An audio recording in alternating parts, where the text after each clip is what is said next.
As a mother of 6 children, I spend a lot of time in the kitchen, I'm sure you can imagine. I strive to make most of my meals from scratch, from home. We don't really eat out too much, on an occasion, but as you can imagine, taking a family of 8 out to dinner can be a little pricey. So that is something that we only do on special occasions. And so majority of the food that we eat is from home.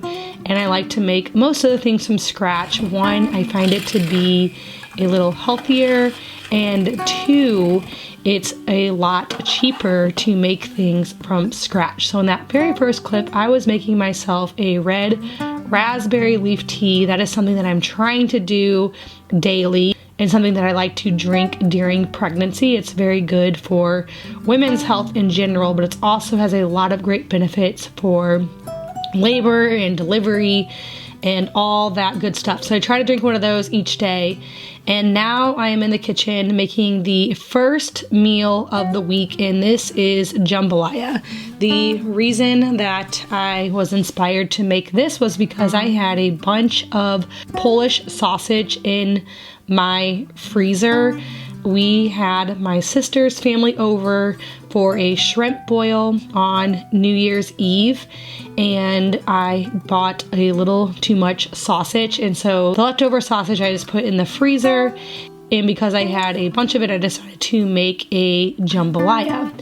This was so good. Everyone in my family loved it, so it'll probably become something that I make more often. It was very easy because it was something that I could make in just one dish. I put it all in my Dutch oven, and there was a lot of veggies in it. Now, if this was something that I was going to make more often, I would want to source this Polish sausage from a better source. Probably my sister. I know she doesn't do Polish sausage, but she does have bratwurst, so maybe using that. Or I remember a store that's local to me, Fresh Time, had some that had better ingredients than these ones here. But for today, that's what we're using. I diced up a onion and a couple of bell peppers, and I minced up some garlic to put into this dish as well.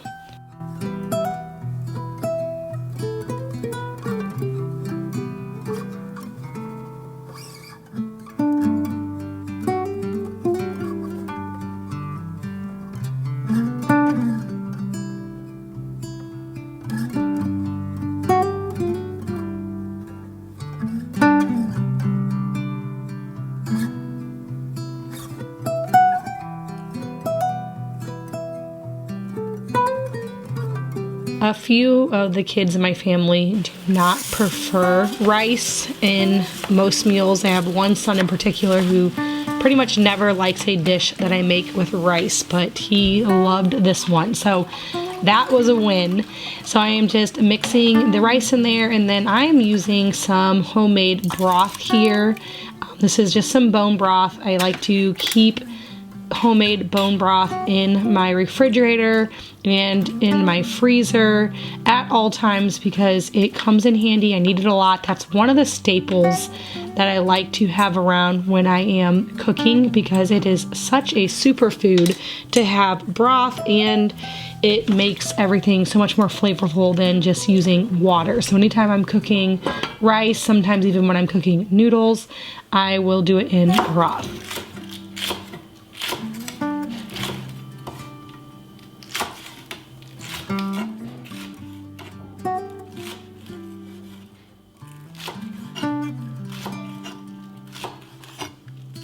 While the rice was cooking, I diced up some green onions and parsley. I will add some of that into the dish and also use that to garnish it after it is finished.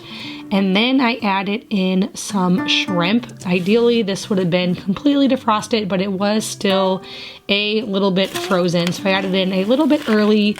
Most of the rice was finished at this point, and I just let the shrimp cook. And then this was ready to serve. And this was a very easy cleanup because, like I said, it was all made in one dish.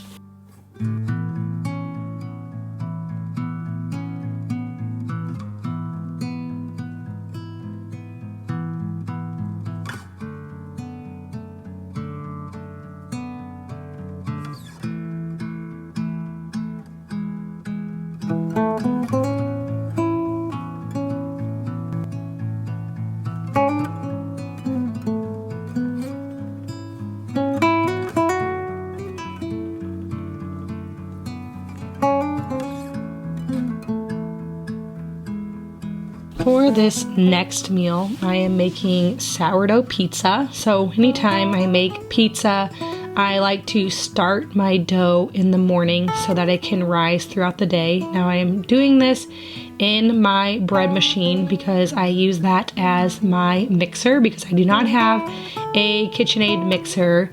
And so I'm just putting all of the ingredients for the pizza crust into the base of my bread machine, and then I will put that in the bread machine and knead it in there, and then I will let it rise throughout the day, and then I will shape it a little bit later on. For the pizza crust, it's just a half a cup of sourdough starter, 4 cups of flours, 1.5 cups of water, 2 teaspoons of salt, and 2 tablespoons of olive oil. And as always, when I am using a sourdough recipe, you can find the exact ingredients and instructions on my sister's blog, Farmhouse on Boone. After the dough was kneaded, I am just transferring it to a greased bowl to rise. In my kitchen, it was a little bit cold, and so I did end up taking this downstairs and letting it rise all day next to our fire, just so it would rise a little bit quicker.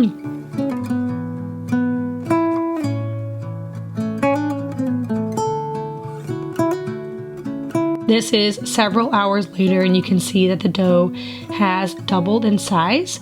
So now I'm just going to cut this into 4 equal parts and shape it into little balls. And then I will allow this to do a second rise while I get all of my pizza toppings ready.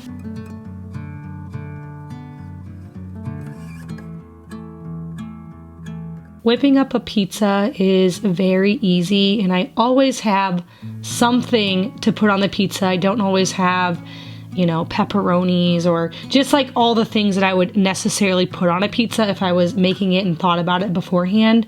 But on this particular day, I had some bacon defrosted in the refrigerator. I had red onions. I have a bunch of cheese.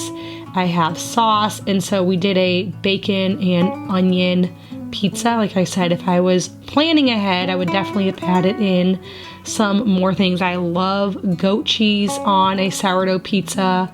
I love a chili sauce instead of a traditional red sauce, but at pretty much any given time, I can whip up some sort of pizza. And to be honest, my kids definitely prefer when I just have a simple pizza like this one.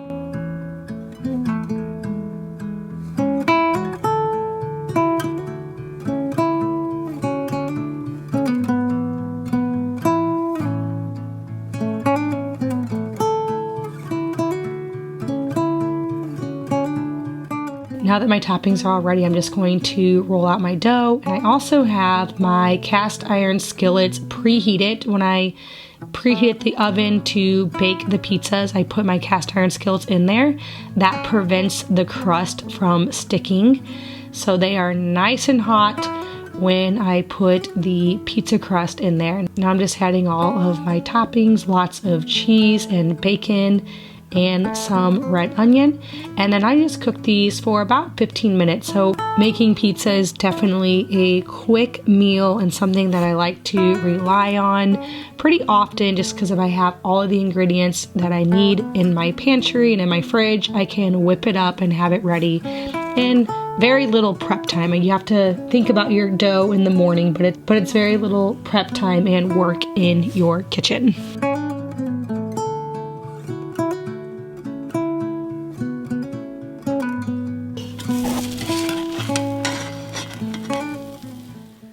Alright guys, I'm going to take a quick moment to thank today's video sponsor, ThredUp.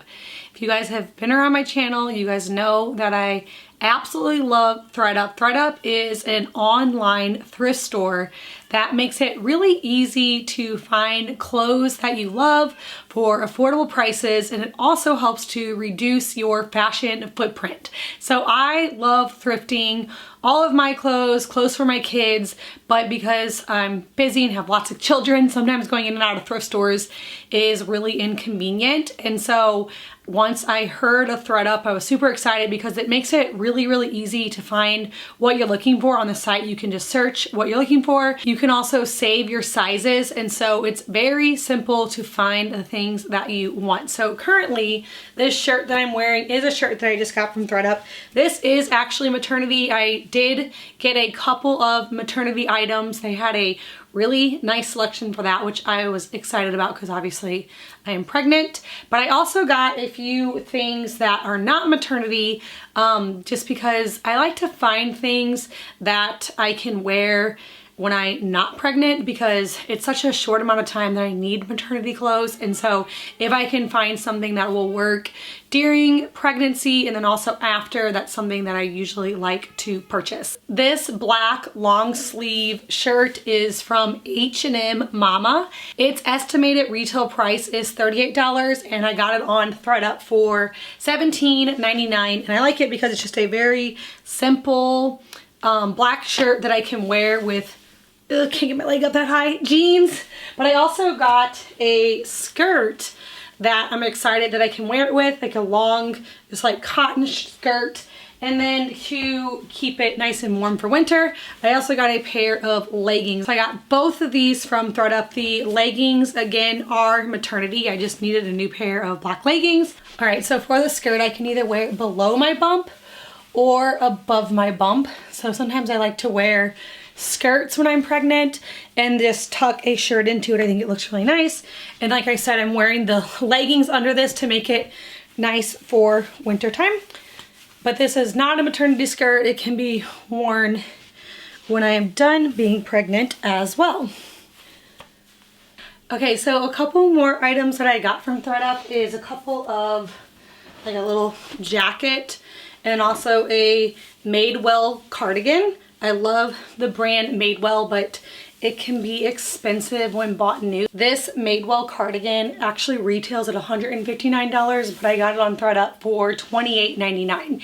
And I just like having layers during the winter time. It makes it really easy to get dressed. And I am still currently nursing my like 18-month-old baby right now, and so with being pregnant and nursing, it's really hard to get dressed, so I like to find things. All right, so my thought was that I could wear this black shirt with this green skirt and the sweater, or I could also pair this with this mustard color jacket. So that was another thing that I purchased. It's really soft and it's really warm, and so I like that because it's cozy and it's practical for this season.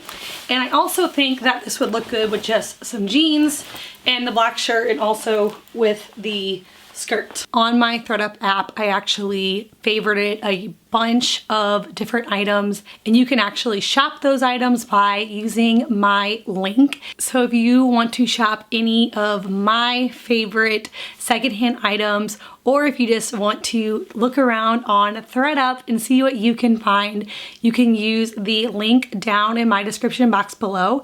And be sure to use my code OILY35 to get 35% off your first order. This next meal is a steak and potato skillet, and then I obviously served it with some sauerkraut and green beans.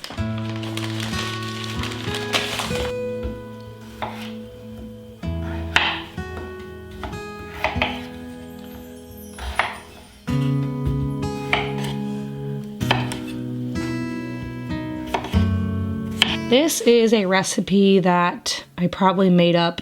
I don't know where I got the ideas from, but something that I always have on hand is meat, potatoes, onions, and it's a very simple, fast recipe that I can make on a whim. So on this particular day, I had some moose chops defrosted in my freezer, and I wasn't really sure what I was going to do for lunch, and so I decided to cut up some potatoes, and I got those frying over in my cast iron skillet, adding in some onions, and while those are cooking, I added in a bunch of seasoning. I added in some salt and pepper, a little bit of garlic and onion powder.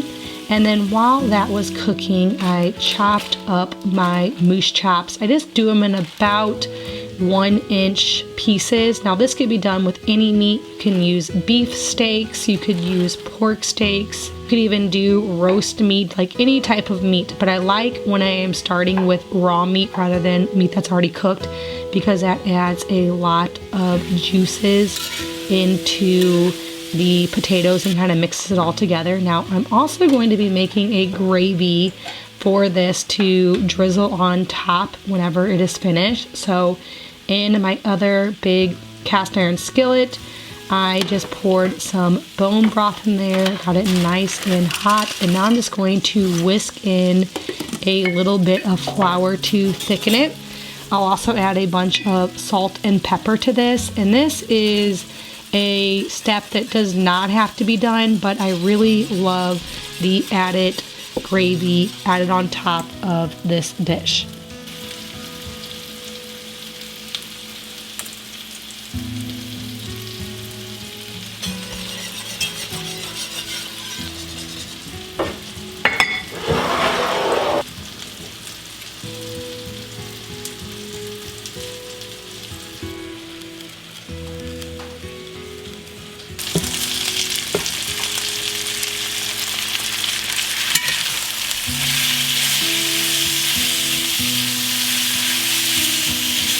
And adding in about a tablespoon of Worcestershire sauce to this, just to give it a little bit more flavor. And then you saw I did season my moose chops with a little bit of coarse salt and some black pepper.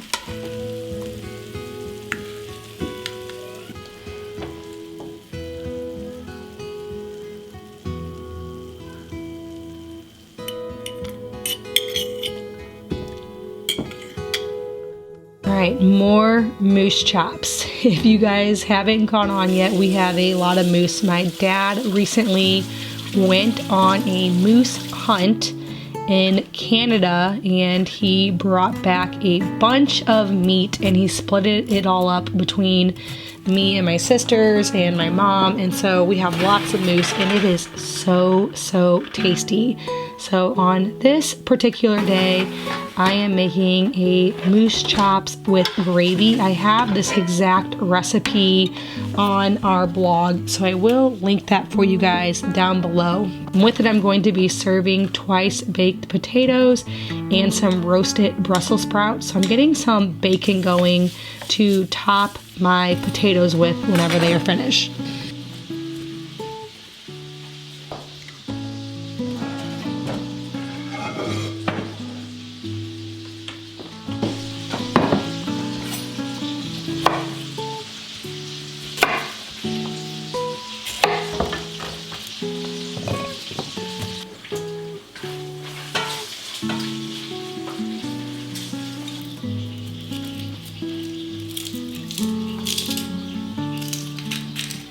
So for the Brussels sprouts, I just cut them in half and put them in a big bowl, and then I added in 3 cloves of garlic, 2 tablespoons of avocado oil, 2/3 cups of fresh Parmesan cheese, and 1/4 of a teaspoon of oregano, basil, salt, and pepper.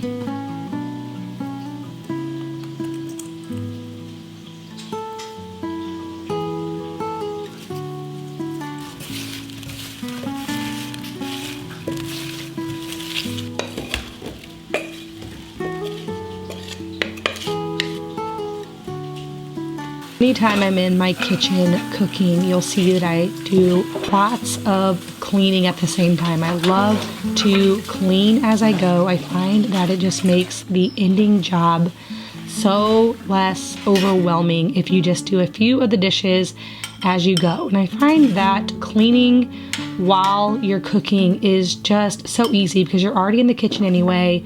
There is a lot of downtime waiting for, certain things to saute or, certain things to be done before you're moving on to the next step. So during that time, I have time to do a little bit of cleaning.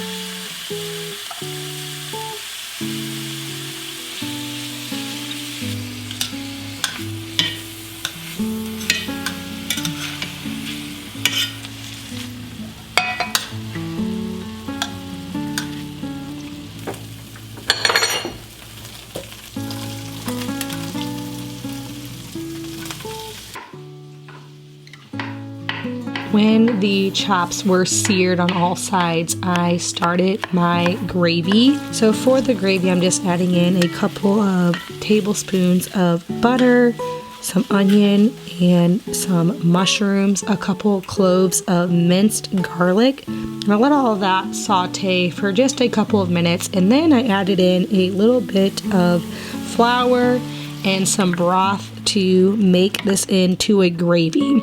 Next, I added in a tablespoon of Dijon mustard and a half a tablespoon of Worcestershire sauce and a half a cup of whole milk. And that just gave this gravy such a delicious flavor. And then once the gravy was complete, I put the chops back into it to let them simmer and finish cooking. I love cooking meat inside of a gravy. It makes it so tender and delicious. I also top this with some fresh rosemary.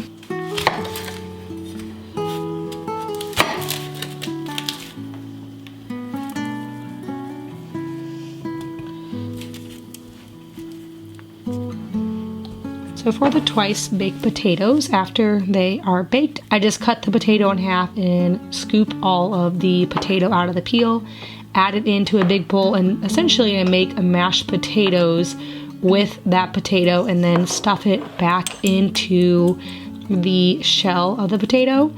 And then I topped it with some cheese and bacon and put these back into the oven, basically just until the cheese was melted.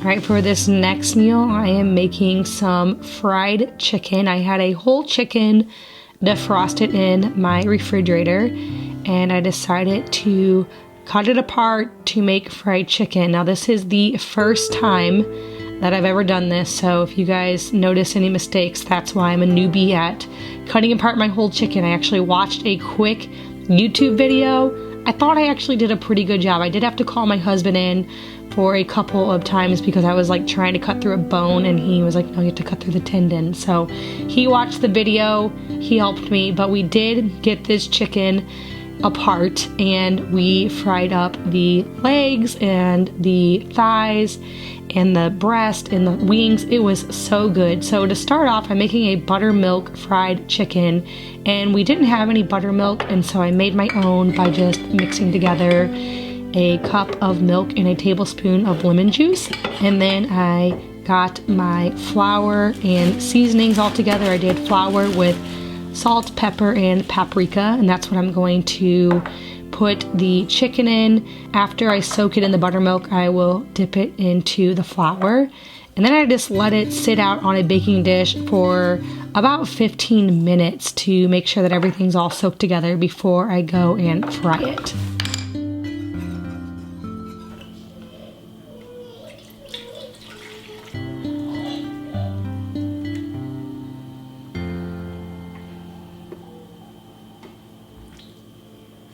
Fried chicken is definitely one of those meals that everybody loves everywhere, I think, right? Like, who doesn't like fried chicken? And it's also one of those meals that is a little bit more time consuming, so it takes a little extra time than just roasting a whole chicken. So it's not something that I do often, but you know, sometimes you just want to spoil your family and give them something that you know they're gonna love. So I have that huge tub of lard that we get whenever we get our whole hog. We always get all the lard, and I'm going to be frying the chicken in that. So I am just putting the lard inside of the Dutch oven to let that get hot before putting my chicken in. And then while the lard is getting hot, I am getting some potatoes going because I thought, you know, you can't have fried chicken without some mashed potatoes and green beans. That's just such a comfort food. Now I'm adding my chicken into my lard. I'm going to give it a nice sear here, get it nice and crispy, flip them, and then I just put the lid on this and let them cook for about 20 minutes, and then that's it. Making fried chicken is actually a lot easier. It's time consuming, but it's not hard. I guess I should say that. Like, it's time consuming, there's a few extra steps, but it's not like it's really hard to make. And you can make it even much easier if you just buy pieces of chicken that's already separated rather than cutting up your whole chicken. So while that is frying, I'm finishing up my mashed potatoes. I'm just adding in some butter, salt, pepper, some milk, and blending these up. And I'll be serving the fried chicken with the mashed potatoes and green beans. Look how good that is. Oh man, it was so delicious. I'm like, I want more of that right now. Anyway, I hope you guys enjoyed this video and got some great meal inspiration. If you are new here, please subscribe. I get out a new video every single week. And don't forget to shop my secondhand favorites with my link below and use my code OILY35 for an extra 35% off your first ThredUp order.